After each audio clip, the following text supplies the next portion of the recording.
alamin wassalatu wassalamu ala asrofil anbiya'i wal mursalin Sayyidina Muhammad Rasulullah sallallahu alaihi wasallam. Allahumma sholli ala Ilahi anta maksudi waridlaka maktubi atini mahabbatak wa ma'rifatak Rabbi sholli sodri wa yassirli amri wahlul uqdatan min lisani yafqahu qawli la haula wala quwwata illa billahi azim. Ayah bunda yang bahagia, yang dirahmati Allah Subhanahu wa taala. Alhamdulillah, puji serta syukur senantiasa kita panjatkan kepada Zat Ilahi Robi serta salawat dan salam kepada junjungan kita semua Kangjeng Nabi Muhammad Rasulullah Sallallahu Alaihi Wasallam.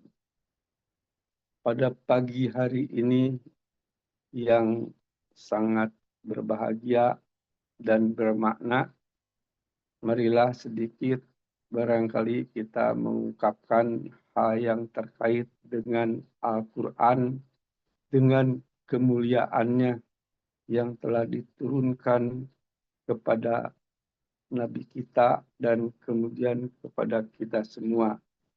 Untuk itu tentu kita harus bermula dari apa yang disebut Al-Quran dan bagaimana kemudian diturunkan untuk dapat kita manfaatkan, laksanakan untuk menjadi penuntun bagi kita semua untuk akhirnya kita dapat menghadap kepada Zat Ilahi Robi sebab kita itu asalnya dari mana, sekarang ada di mana, dan kemudian kita mau kemana, begitu ya. Inilah barangkali yang perlu kita perhatikan, tapi semua ini berpijak kepada pegangan pedoman kita, Al-Quran itu sendiri. Selanjutnya, barangkali ini saling berbagi dengan Bunda Lucy, dipersilahkan untuk melanjutkan, nanti sambung menyambung gitu dengan kita semua. Silahkan, mangga. Baik, terima kasih. Bismillahirrahmanirrahim. Ayah bunda yang dirahmati Allah, alhamdulillah pada kesempatan pagi ini kami diberi kesempatan untuk saling mengingatkan.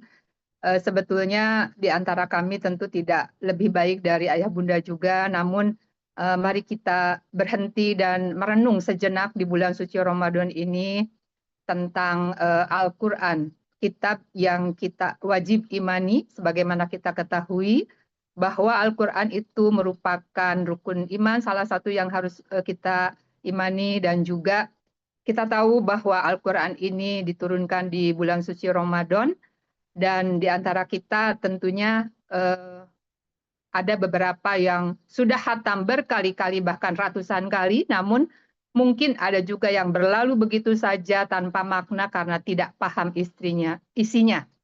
Sementara di dalam Al-Quran itu disampaikan oleh Allah Subhanahu wa taala, Allah berfirman di dalam surat Al-Fatir ayat 32, kemudian kitab itu kami wariskan kepada orang-orang yang kami pilih di antara hamba-hamba kami.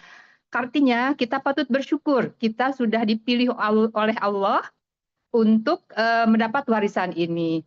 Coba ayah bunda bayangkan seandainya kita menerima warisan dan kita tidak tahu apa isi surat warisan tersebut. Karena bisa jadi warisan itu adalah harta kekayaan yang tiada terhingga. Namun karena kita tidak mengerti bahasanya, isinya, apa yang akan kita lakukan? Tentu kita akan mencari tahu artinya. Oleh karena itu, kalau saya analogikan dengan Al-Quran, kita sudah diberi Al-Quran, warisan dari Nabi Muhammad, dari malaikat Jibril. Kemudian kita nggak paham, hatam aja berkali-kali, dibaca saja berkali-kali. Jadi keutamaan mengerti, memahami Al-Quran itu tentu wajib bagi kita semua, dan kita patut bersyukur melalui bimbingan guru-guru kita, Usbob, Umi Deti, bahwa kita ayat demi ayat, surat demi surat, kita akhirnya paham, memaknai, mengerti, dan insya Allah mudah-mudahan mengajarkannya dan juga mengamalkannya insya Allah. Dan tentu saja di dalam membaca Al-Quran pun ada keutamaan-keutamaan bagi para penghafal Al-Quran. Yang saya paling mendalam dan terpatri di dalam hati itu adalah salah satunya dari keutamaan yang banyak para penghafal Al-Quran. Ingatlah bahwa suatu waktu Al-Quran ini akan menjadi syafaat bagi sahibul Quran, di mana kelak ketika keluarga yang kita cintai, kemudian tidak ada lagi penolong yang mendampingi kita, disitulah sahabat sejati kita, Al-Quran akan mendampingi kita.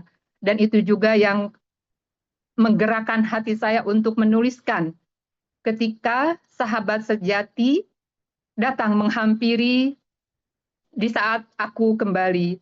Artinya di antara kita sebagai manusia yang penuh salah, penuh hilaf, penuh dosa, kemudian sebelum di ujung akhirnya waktu, kita kembali kepada Al-Quran. Dan kemarin di hari-hari terakhir, bahwa Allah sangat senang menerima hamba yang kembali kepadanya, melebihi hamba itu ketika menemukan kembali tunggangannya ketika kehilangan unta di padang pasir yang sangat luas.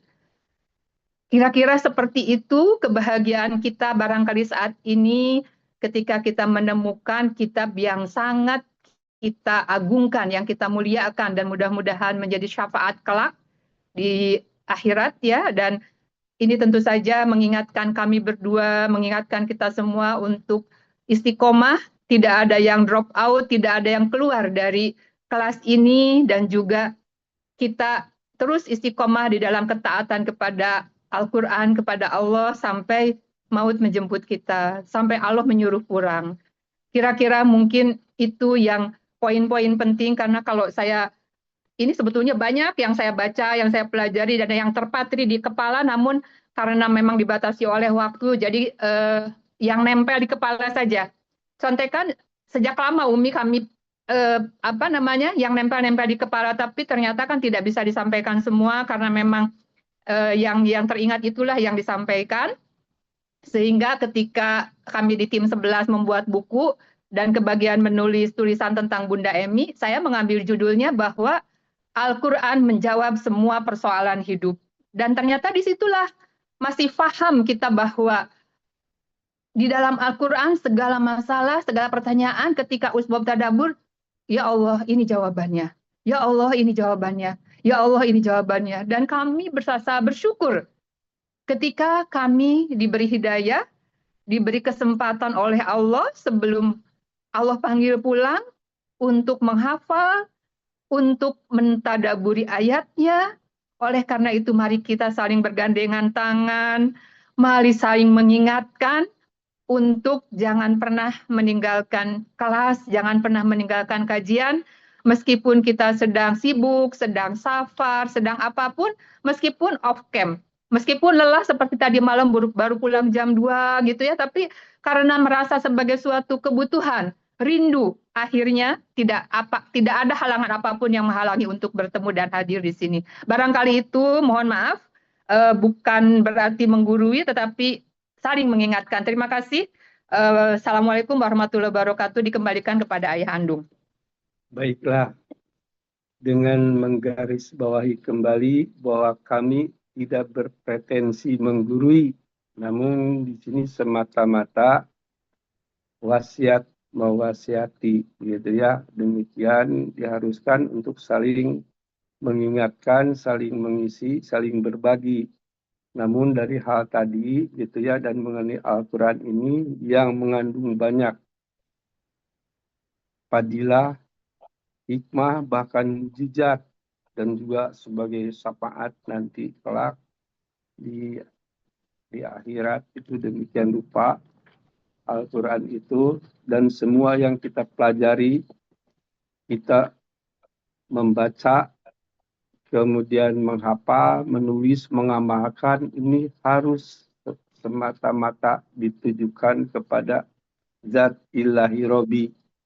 Ini perlu diperhatikan, perlu digarisbawahi juga bahwa ilahi anta maksudi adalah bahwa kita ini semua semata-mata yang ditujukan itu kepada Allah Subhanahu wa Ta'ala.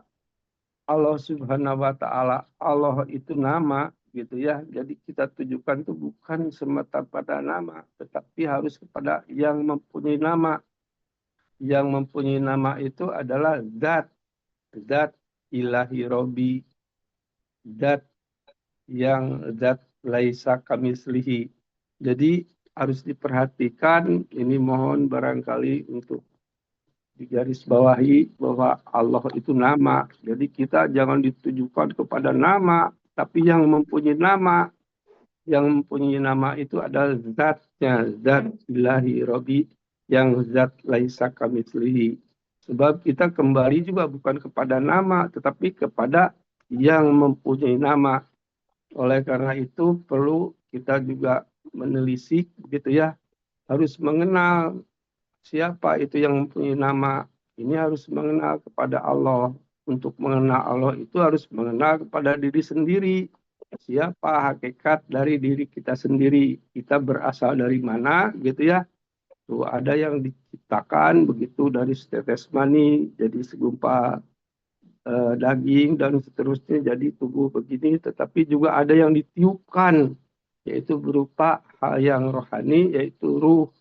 Begitu ya, jadi ada dua hal ini, dan ini semua itu berasal dari mana, kemudian kita sekarang berada di mana, dan dalam kerangka ibadah itu tidak boleh menyekutukan Allah.